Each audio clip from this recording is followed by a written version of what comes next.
Hey there, Chris Rosselli here, coming at you with video number 2 of my 7-part series called Helpful, Practical, and Easy to Implement Strategies for Maintaining a Healthy Back.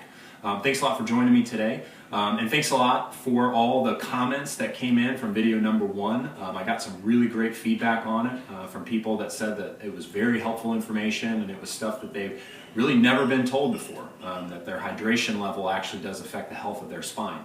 So if you haven't seen that video yet, go ahead and send me an email to nonfictionfitness@hotmail.com and I'll be happy to send you that link.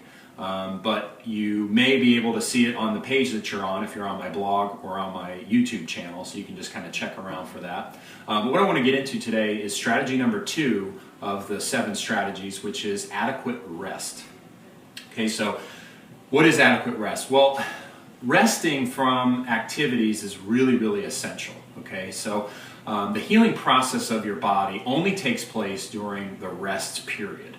Okay, so a lot of people, they do certain activities to build up their strength or to build up their conditioning and things like that. Well, the activity itself doesn't actually do that. The rest between the activity is the thing that actually does that. The activity is simply just the stimulus that your body needs in order to execute the healing and recovery and adaptation process that's going to make you stronger, more conditioned, and so on and so forth. Now, what happens to a lot of people is that they choose their activities and their schedule of activities based on other factors other than what is best for their physical health. And those factors could be their social needs. They want to be around certain people on a frequent basis, and they choose their activities based upon that need. Sometimes it's more of a psychological and emotional need that they're trying to satisfy, like they feel good about the fact that they went out and they played tennis today, or they went out and ran today, or they went out and rode their bike today, or they did exercise today, or whatever their activity may be. And there's nothing inherently wrong with that. I mean, the physical activities that we participate in, they do oftentimes satisfy other needs in our life other than just the physical needs. And that's totally fine. That's a healthy thing. However, when we make our decisions about how often we do those things based on those other factors, we may actually be overriding our body's desire for rest and recovery because we simply want to go out and satisfy those other needs again. Now, what happens when we do certain activities is that we accumulate a certain amount of stress within the tissues of our body. Okay, so you think about any repetitive activity, whether it's running, whether it's golfing, whether it's tennis, whether it's exercise, whether it's gardening, whether it's even just sitting. There's a certain amount of stress that's being accumulated by our body in a certain place and in a certain pattern. Okay, so let's take the sitting example, for instance. Okay, when you sit in a chair, okay, gravity's pulling down, the chair is pushing up, and your spine is being compressed like this, like an accordion. Okay, so that's going to put a specific type of stress on your discs, on the connective tissues, on the muscles in your spine. And if you don't give yourself adequate recovery time from the stress that you've accumulated while sitting, then that stress can end up creating some issues that may be very difficult or even impossible to fully recover from. And those things may be disc bulges, disc herniations, or any number of other things. So you want to really analyze the activities that you're doing and really look at the frequency that you do them in and the duration that you do them for, and really see whether or not you're getting adequate recovery time. And now when I bring up this sitting example, a lot of people say, well, that's not an activity because I'm not really doing anything.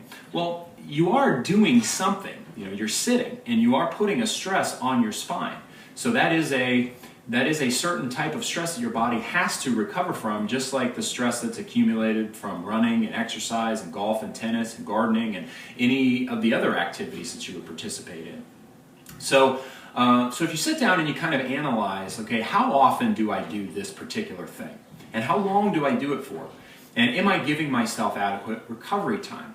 Okay, and what is adequate recovery time? Well, generally speaking, you need a few days of rest time in between particular types of activities.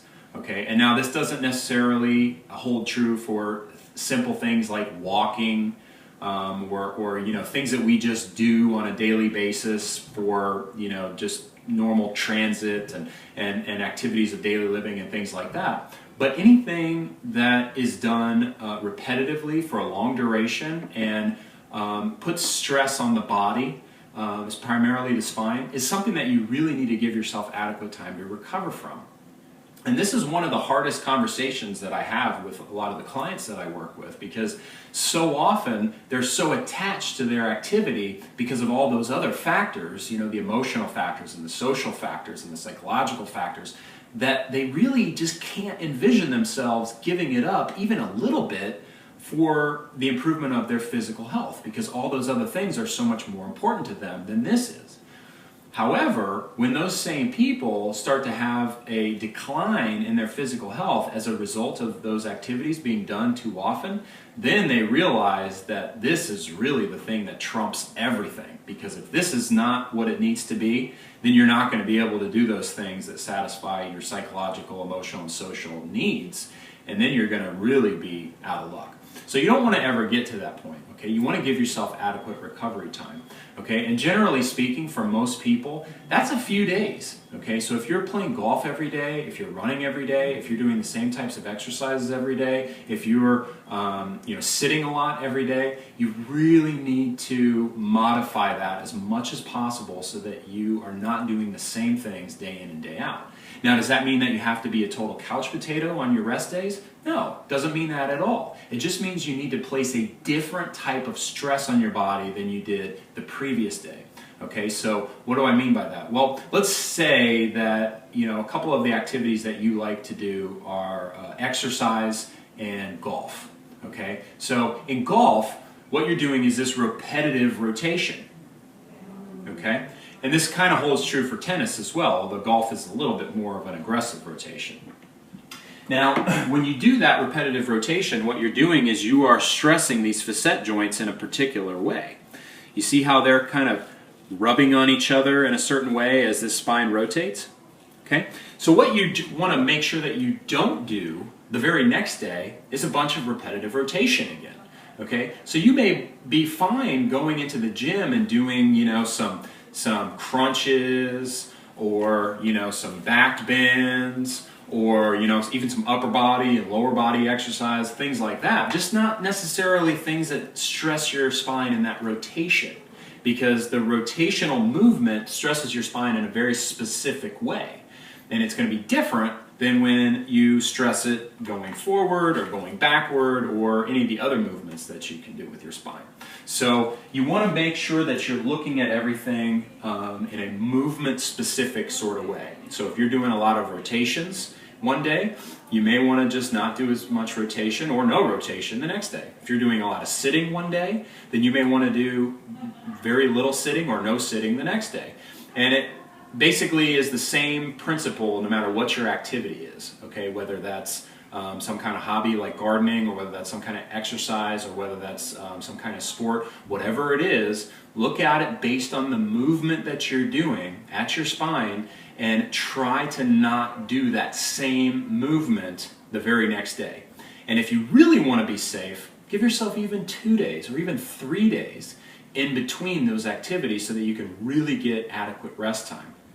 Okay, now the flip side of this whole rest piece is sleep, okay, because it's not enough to just not be doing what it is that you did, the previous day. You have to get some amount of sleep, okay? Now sleep is incredibly important, okay? Sleep is probably one of the most important things for our overall health, because during sleep, we repair damaged tissue, okay? Every single day, we accumulate stress on our body, we accumulate toxins in our body, we accumulate all kinds of stuff that our body has to heal and recover from.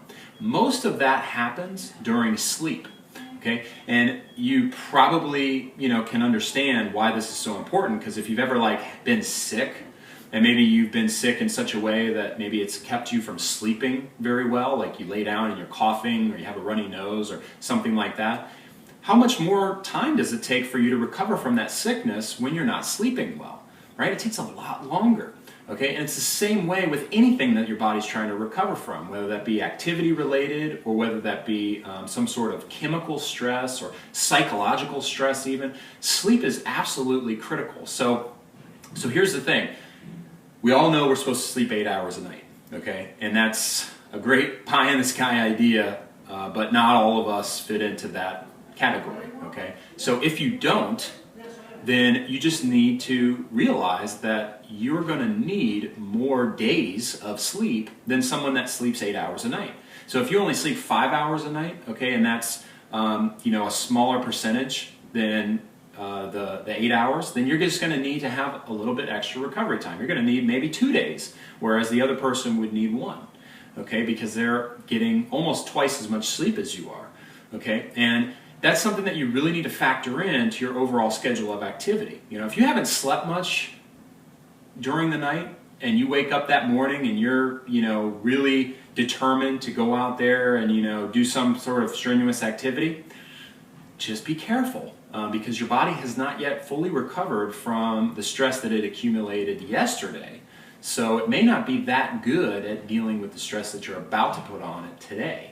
Okay, so just realize that it's a really important piece. And when people come and see me, that's one of the things that I ask them. I ask them, how do you sleep? Do you sleep well? Do you wake up feeling rested? Are you consistent with your sleep, or does that change oftentimes? And that's a really big indicator of how fast somebody's going to recover from whatever ailment that they're bringing to me.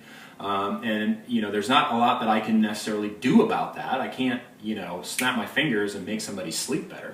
And even taking sleep medications, it's not a fix, okay? Because that just puts you in kind of more of a hypnotic state in your mind, so that you're kind of halfway between conscious and unconscious. It doesn't actually put you in the zone where you're going to get adequate rest and recovery that you would get if you slept, under normal circumstances. So that's not a fix either.